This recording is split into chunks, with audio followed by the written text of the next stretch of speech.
ya di framing begitu rupa gitu kan, bahkan jelas-jelas dituduh Pak Yosep pelakunya. Ada orang yang menuduh pada saat itu ya, salah satunya Kades Jalan Cagat kan jelas-jelas menuduh Pak Yosep sebagai pelakunya pada saat itu. Oh, Kades Jalan Cagat Ya, boleh ditanya di konfirmasi Kades Jalan Cagat Pak Indra pelaku memang sempat menuduh. Klarifikasi aja ke beliau, benar nggak pernah menuduh Pak Yosep sebagai pelaku, bahkan mempengaruhi Yoris, mempengaruhi Danu.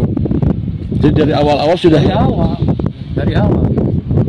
Jadi yang memframing Pak Yosep itu dari awal udah Kades Jalan Cagat Pak Indra. Mempengaruhi Yoris, mempengaruhi Danu. Termasuk mempengaruhi pemeriksaan pada saat itu di Polres Subang. Tanpa alat bukti yang ada, hanya berdasarkan keterangan yang dia punya, dia memframing seolah-olah Pak Yosep pelaku. Kalau memang Pak Yosep pelakunya dari awal, Pak Yosep tidak akan sejauh itu. Teman-teman bisa tanya ke Pak Kades berkaitan dengan pernyataan saya.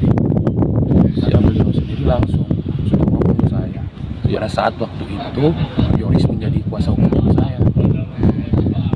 Itu di pertemuannya di tempatnya Pak Kades di desa. Yoris menandatangani surat kuasa itu di kantor desa. bukan di kantor Bapak, Pak? Bukan di kantor desa. Ya.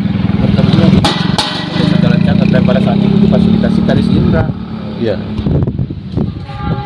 Jadi sekali lagi saya sampaikan, kami tidak menutupi fakta ya kayak saya dari awal apa yang kita sampaikan seperti itu. Ya A ya bilang A, B bilang. Adapun hari ini atau selama ini ada keterangan Pak Yosep ya tidak jelas ya, karena mungkin kemampuan Pak Yosep untuk memberikan keterangan itu tidak selugas saya. Iya. Gitu kan. Ya. Kami pun harus ngobrol dulu lama gimana Pak Yosep awalnya, kejadiannya seperti apa. Mungkin baru hari ini saya bisa ngobrol lugas ya.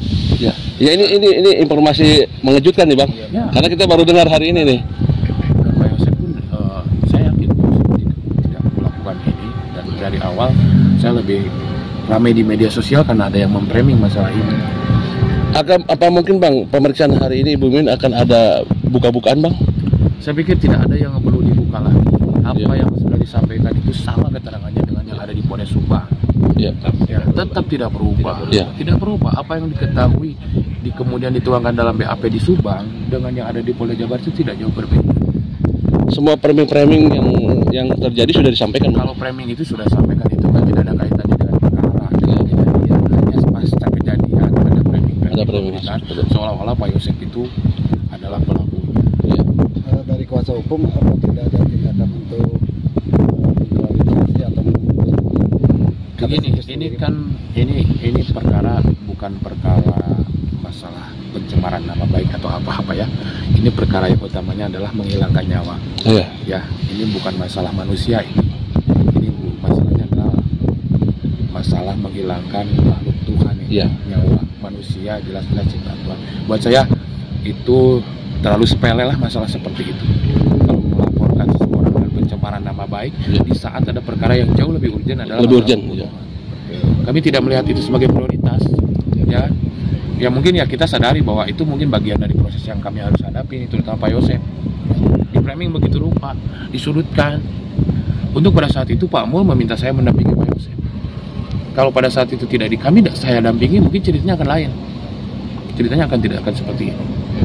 Untuk pada saat itu Pak Mul, adiknya Pak Yosep, menelpon saya, menghubungi, meminta untuk saya agar mendampingi Pak Yosep. Saya ceritakan itu sekarang, setelah hampir 2 tahun. Gitu. Jadi silakan mengenai cerita yang itu konfirmasi ke Kades Jalan Cagat. Siap, Kalau Bang. dia tidak mengaku, sampaikan itu Pak Rohman dengan sendiri. Siap, Bang. Ini malam ini betul-betul informasi menarik, Karena Bang. awalnya saya menduga Pak Yosep pelakunya. Itu dia sampaikan ke saya. Sampai pun dia pun minta maaf ke saya, ke kita ya Pak Yosep ya. Termasuk ke Pak Mul. Termasuk ke Pak Mul. Awalnya karena menuduh. dan depan Itulah Pak Edi. awal mulanya carut marutnya informasi ini menjadi.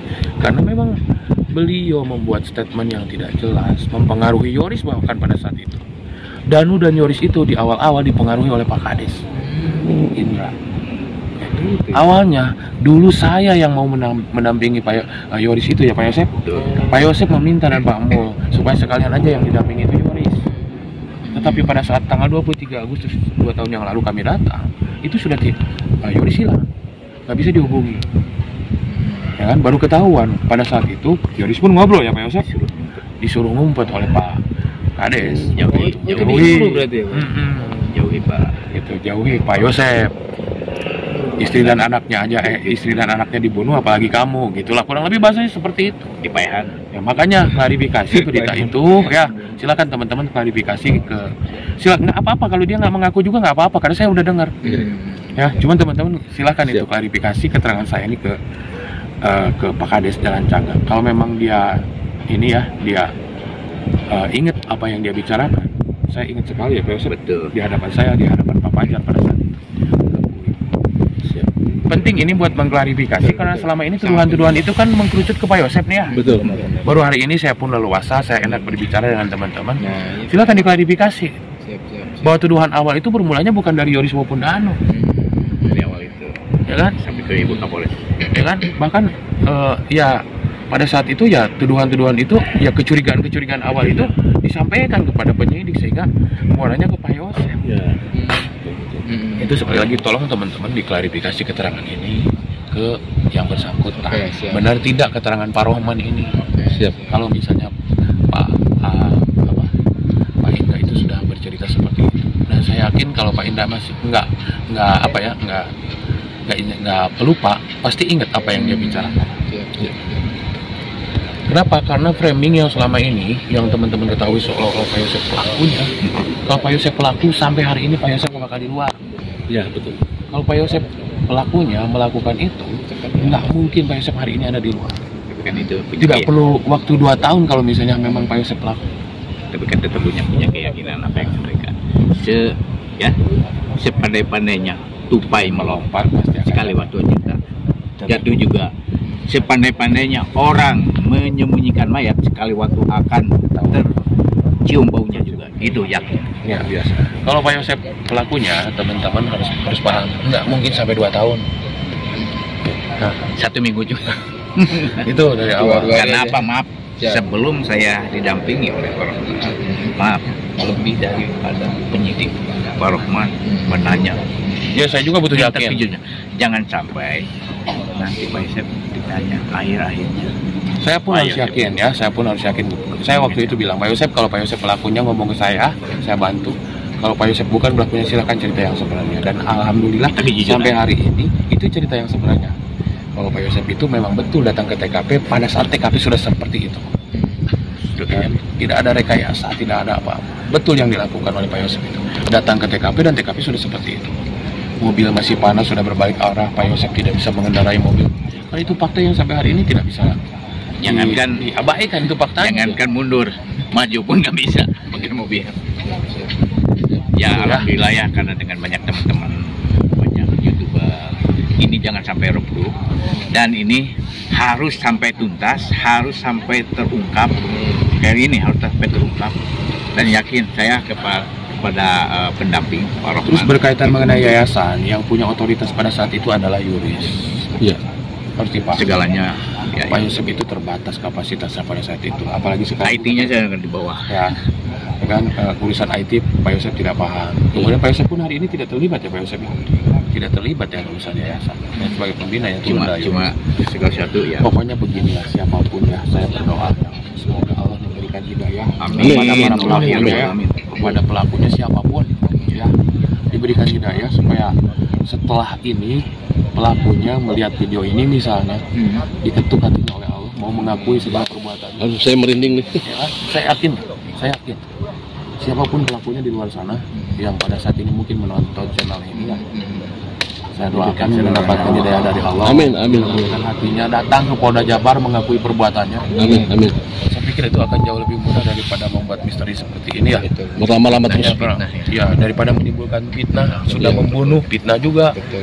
Fitnah itu karena lebih daripada pembunuhan. Kalau Pak Yosef, saya bilang berkali-kali barusan juga, kami setelah sholat ngobrol, Pak Yosef, kalau memang Pak Yosef pelakunya kita ngobrol aja. Tapi ya memang dari awal pun cerita tidak berubah, saya doakan Allah memberikan hidayah kepada siapapun pelaku pembunuhan terhadap Ibu Tuti dan Amel. Diketuk hatinya, dilembutkan hatinya, datang ke Polda Jabar untuk mengakui. Itu saya doakan siapapun pelakunya. Gitu kan? Itu harapan saya hari ini. Bahkan saya bilang Pak Yosef, terus kita doakan Ya, kita doakan siapapun pelakunya supaya diketuk hatinya, diberikan kesalahan. Itu satu-satunya cara. Ya. Karena penyidik pun ya tentu saja dengan apa yang ada sekarang itu ya tentunya ingin yakin gitu. Tapi kan kalau ada pengakuan kan selesai. Iya. Ya, Betul. saya yakin pelakunya mungkin nonton di luar sana. Iya. Ya, siapapun pelakunya di luar sana yang mungkin melihat channel ini ya, kalau yang mempengaruhi, memframing Pak Yosep ya itu silakan saja, yang urusan dia sendiri. Ya, menuduh orang tanpa bukti apa konsekuensinya kan ini bukan masalah, saya bilang ini bukan masalah perkara yang ruginya material yang bisa dihitung dengan angka. Ini masalah nyawa manusia, pertanggungjawabannya dengan yang Maha Kuasa. Iya. Jadi kita tidak bisa main-main. Jadi siapapun yang memframing, apalagi memfitnah Pak Yosep, ya silakan saja. Kita sudah tahu konsekuensinya seperti apa. Tapi ya demi Allah ya Pak Yosep ya, barusan saya ngobrol, berdoa semoga Allah memberikan hidayah kepada pelaku. Amin. Amin ya Allah. Datang ke Polda Jabar, kepada penyidik Polda Jabar mengakui perbuatannya. Selesai. Allah akan mempermudah semuanya. Saya yakin itu. Karena dengan proses berlarut-larut ini kan si pelakunya juga sebenarnya semakin gelisah hari ini. Ya. Si pelakunya semakin nggak tenang siapapun pelaku. Karena polisi terus bergerak, polisi terus mengamati setiap detail bukti, setiap keterangan. Makanya kita memberikan keterangan berulang-ulang juga. Berarti kan ada hal-hal yang terus didalami gitu. Saya yakin ini pelakunya sudah mulai was-was. Sudah was-was gitu. Makanya lebih baik mengaku saja pelakunya daripada nanti polisi menemukan ya tentunya tidak ada keringanan lagi. Tapi kalau misalnya datang ke pihak kepolisian saat ini ya tentunya polisi juga akan memberikan tentunya memberikan toleransi lah. Dan, ya kalau memang saya yakin karena sekali lagi kalau memang Pak Yosep pelaku dari dulu Pak Yosep itu sudah benar. Tidak harus nunggu 4 tahun. Ya gitu aja ya. Silakan informasinya diklarifikasi ke pihak-pihak yang saya spill tadi. Siap. Gitu. Ya. Izin ini di-upload, Bang. Oke. Terima kasih Pak. Satu nuhun. Ya semoga terus